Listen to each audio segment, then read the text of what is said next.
Welcome to Naresh Technologies. I'm Bangar Raju, and in this video I want to demonstrate to you about method overloading and what is the use of it in our applications. Method overloading. What is method overloading? Method overloading means it is an approach of defining multiple methods under the class with the same name. So we can define more than one method under the class with the same name. That's what we call as method overloading. See, suppose within a class we are defining a method like this: public void test. This is a method. Now in the same class I can define one more method with the same name. But when I say I will define one more method with the same name, we get a doubt here. Are we not going to get the ambiguity? Yeah, we'll get an ambiguity. So that's what it tells is you can define multiple methods with the same name with different parameters. What is that? Watch. Public void test in time. So right now if you just understand, these two are two separate methods. One is a test method without parameters and one is a test method with parameter. So different parameters in the sense we can change the number of parameters that we are going to pass to the method. Not only like the number of parameters, we can change the number of parameters, we can change the type of parameters, we can change the order of parameters, any of these things can be changed. Just think. Public void test, one more method, string s. If you just understand this, here also if you notice, I am just going to define one more test method, but now I am passing string. The number of parameters are equal, yeah, number of parameters are same, but the difference is the type of parameters. The type of parameters also can vary.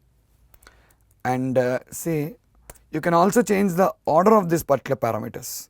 Here I am defining one more method, comma, string s. So if you just see now, right now here if you notice, there is a change here. What is the change? The number of parameters are changed again. So one more method here, string s comma int I. Now also there is a difference. What is that? The order of parameters is varying. If you notice here, all these methods are valid. All are valid. Why? If you compare 1 and 2, what is the difference? The number of parameters are different.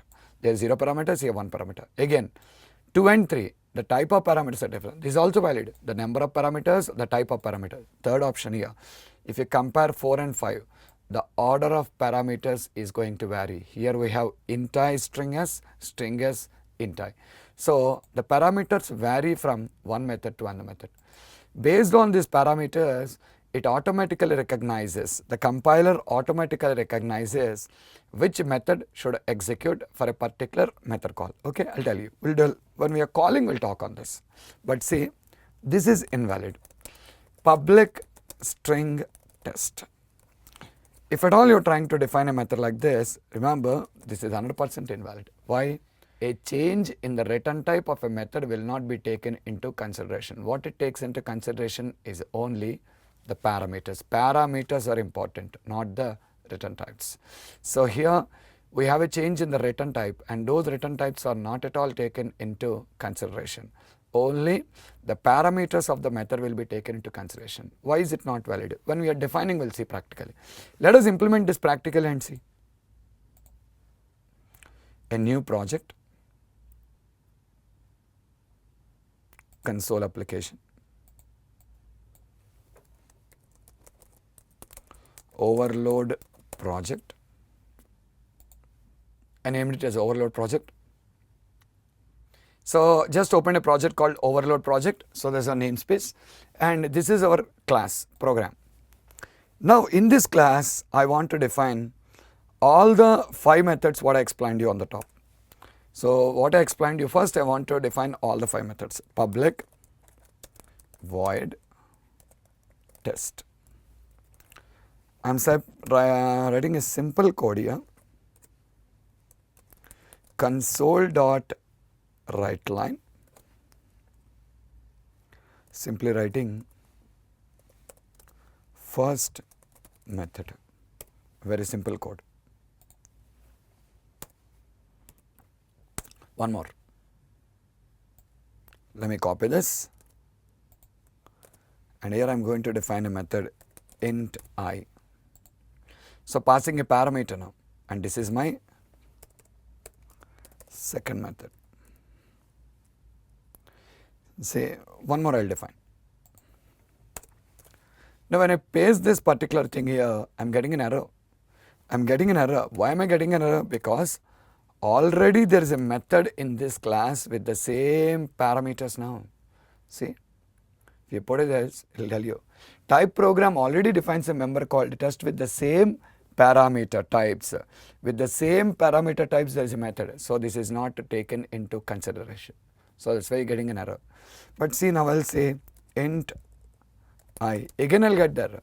Why? There is a method with the same signature now. With same parameter types, one more method is also there. Okay, but I'm writing now string s. This is valid. This is valid. Why this is valid? Because the type of parameters is changing now. See, when you're writing the code, if there is any mistake, Visual Studio will tell you at the time you're writing the code only by giving a red color underline to tell you it's an error. No need to wait until compiling the code. At the time of typing only, it will tell you each and everything. This is valid, this is invalid, everything it will tell you. Fine. One more. Int I comma string s. Again, the number of parameters are changing, and this is my fourth method.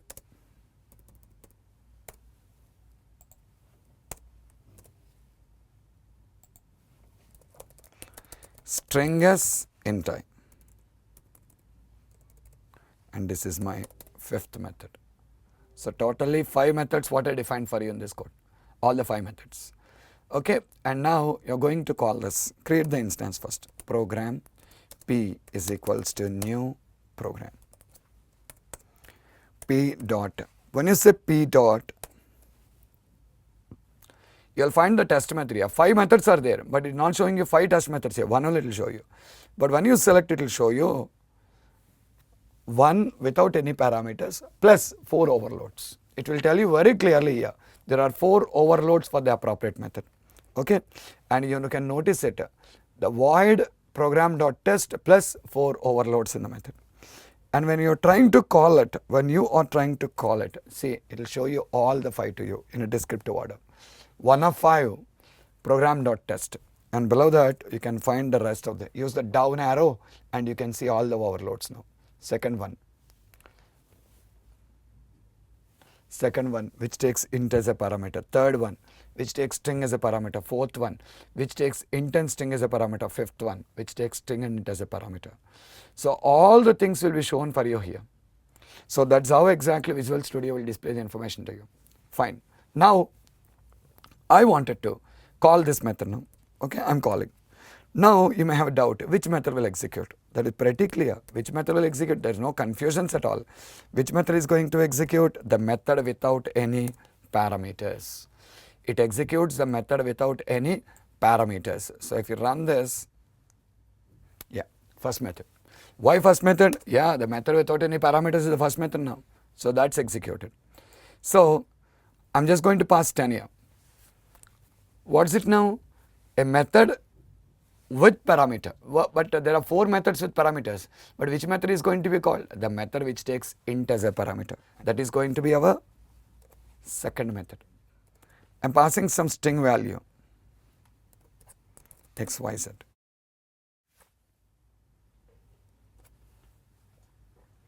Third method. Like this, see, when you are going to just pass a value, accordingly the appropriate method is called. So we can call all the 5 methods now. There is no confusion which method will execute. See, a method without parameter, a method which takes int as a parameter, a method which takes string as a parameter, a method which takes int and string as a parameter, a method which takes a string and int as a parameter. Totally 5 methods are there. And you can call the appropriate method in the appropriate place. Okay, I'll tell you. Just a minute. Why return types are not considered? So we discussed. Return types will not be considered. This is invalid. Why is it invalid? Let's understand. Here I am trying to define public string test. If you are going to define a method like this and say return hello world, already the compiler or Visual Studio is giving an error. At the time of definition only it is giving of an error, or the error, same error we already read earlier. The type program already defines a member called a test with the same parameter types. But still you have a doubt now, return types are different, no, how is it going to be, why is it going to be invalid? Okay, let me tell you.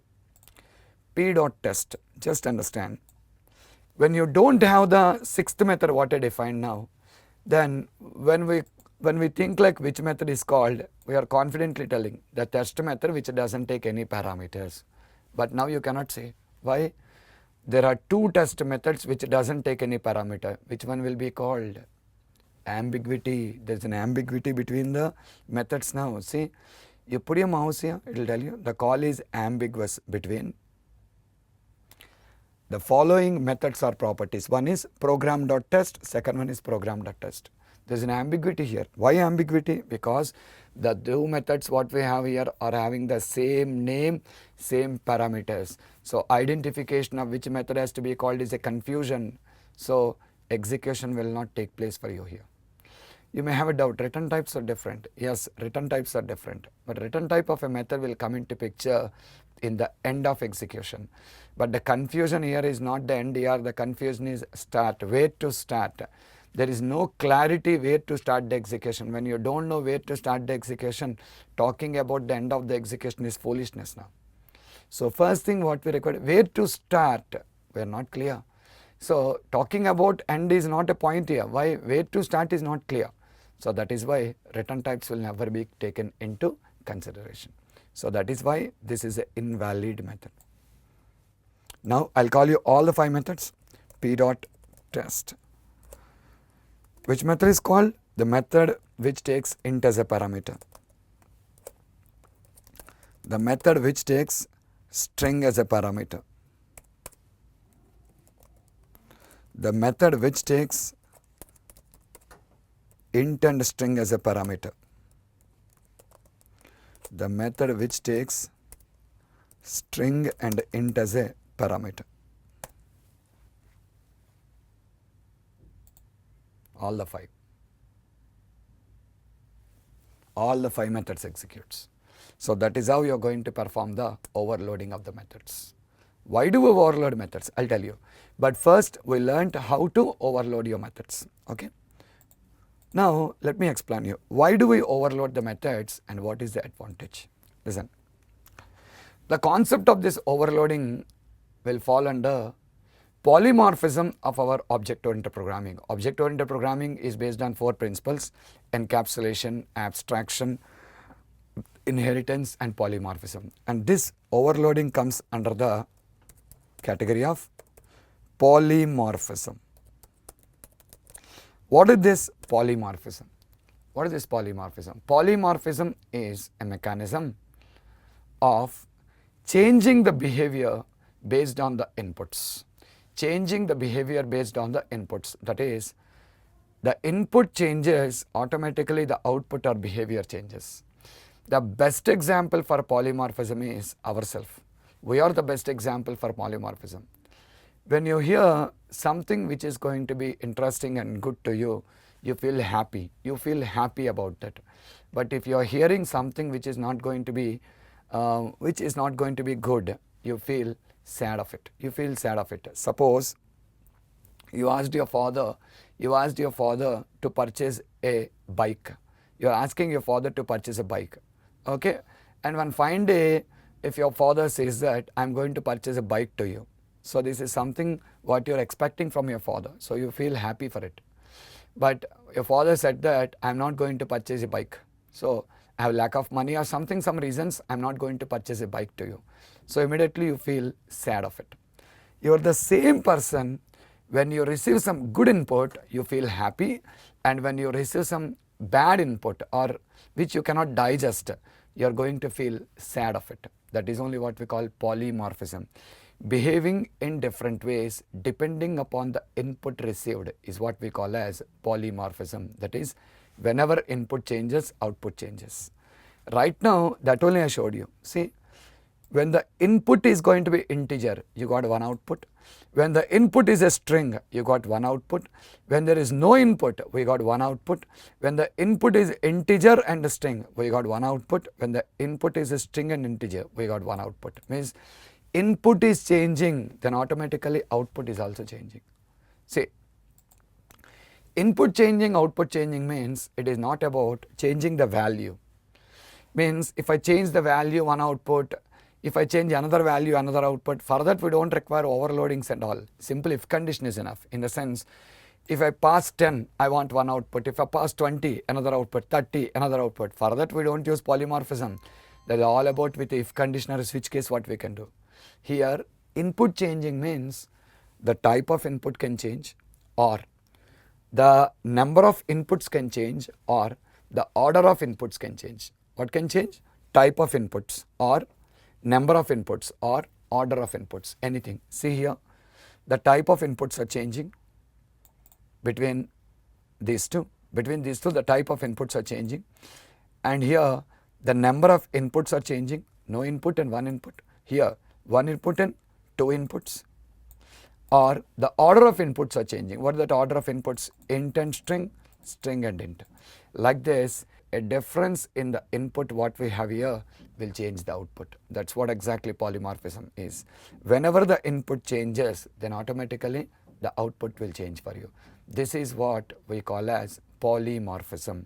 Okay, and we can implement this polymorphism with an approach called as method overloading. That's what we are saying. And tomorrow someone is asking you in an interview why method overloading is required and what is the advantage with method overloading. Okay, what your answer should be, Method overloading is a approach of defining multiple behaviors to a method. Method is same, but behaviors are different. Right? Simply, see, string. Actually, this string is one predefined class in our language, in our libraries. The string is a predefined class in our libraries. Okay. Now this string class contains so many methods in it. There are so many methods present in the string class. Now I want to find out the location where the character O is present in the string. Where the character O is present in the string. So the string class provides a method for me. What is the method? Index of.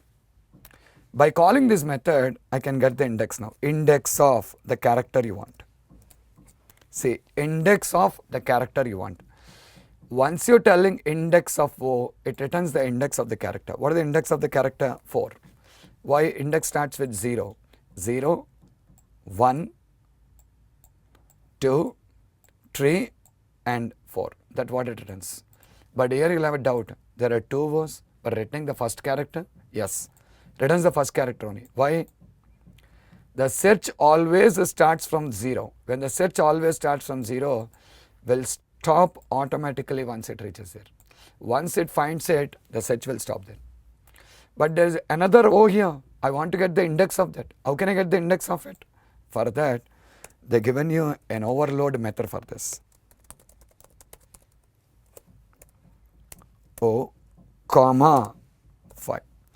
What is this comma 5? The comma 5 is nothing but the starting position of the search. By default, search starts from 0th character. But once I am going to give 5 here, the search is going to start from the 5th character. If you start searching from the 5th character, the next O is going to be 7. So this is overloading. See, you have 2 behaviors for this method. What is it? First behavior. It will get you the first occurrence of a character. Second, it will get you the next occurrence of a character. I don't say second because if third O is present, I require to just use 8 there. If I use 8 there, I'll get the third. So the first occurrence and next occurrence. Okay, here returns what? First occurrence. It returns your first occurrence. And when you come here, this method returns you the next occurrence. Returns next occurrence. You notice it, method is same here, but what is it different? The parameters are different. If I pass a single parameter, it is returning your first occurrence. If I pass 2 parameters, returning you the next occurrence. That is what? A method with multiple behavior. If you don't use this overloading like this, what happens, for each method, I should give a different name. So as a programmer, what is the confusion or headache for us, you should remember each and every name. Actually, there are nearly 5 to 6 different overloads of the index of methods. What's it? Character searching and string searching, different overloads are there. 5, 6 methods, same name, the parameters will vary. If you don't have overloading now, the 5 or 6 methods should be given 5 or 6 names now. And as a programmer, we should remember all the 5 or 6 names also. So that becomes a headache for a programmer to remember that many number of names. That is why method name is same. Simple descriptive name, index of. Using that, we can get the index of a character, or we can get the first occurrence of a character, or we can get the next occurrence of a character. See, suppose I want to search where LL is present, not L, LL.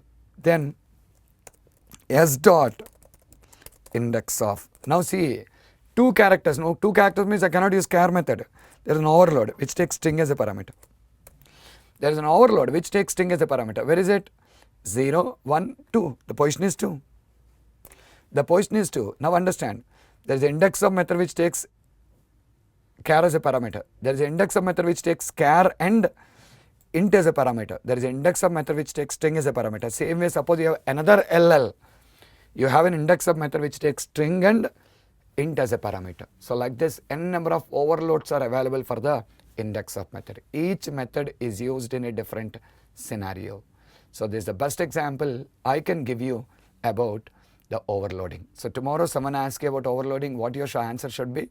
Don't say a method with multiple methods with same name. Just how do you say is, it is an approach of defining a method with multiple behaviors, where behaviors of the methods will be changing based on the parameters of that method. That is, input changes, output changes. Input means it can be either the number of values being passed to the method, or type of values being passed to the method, or order of values being passed to the method. Thank you. For more videos, please subscribe to our YouTube channel, Naresh IT.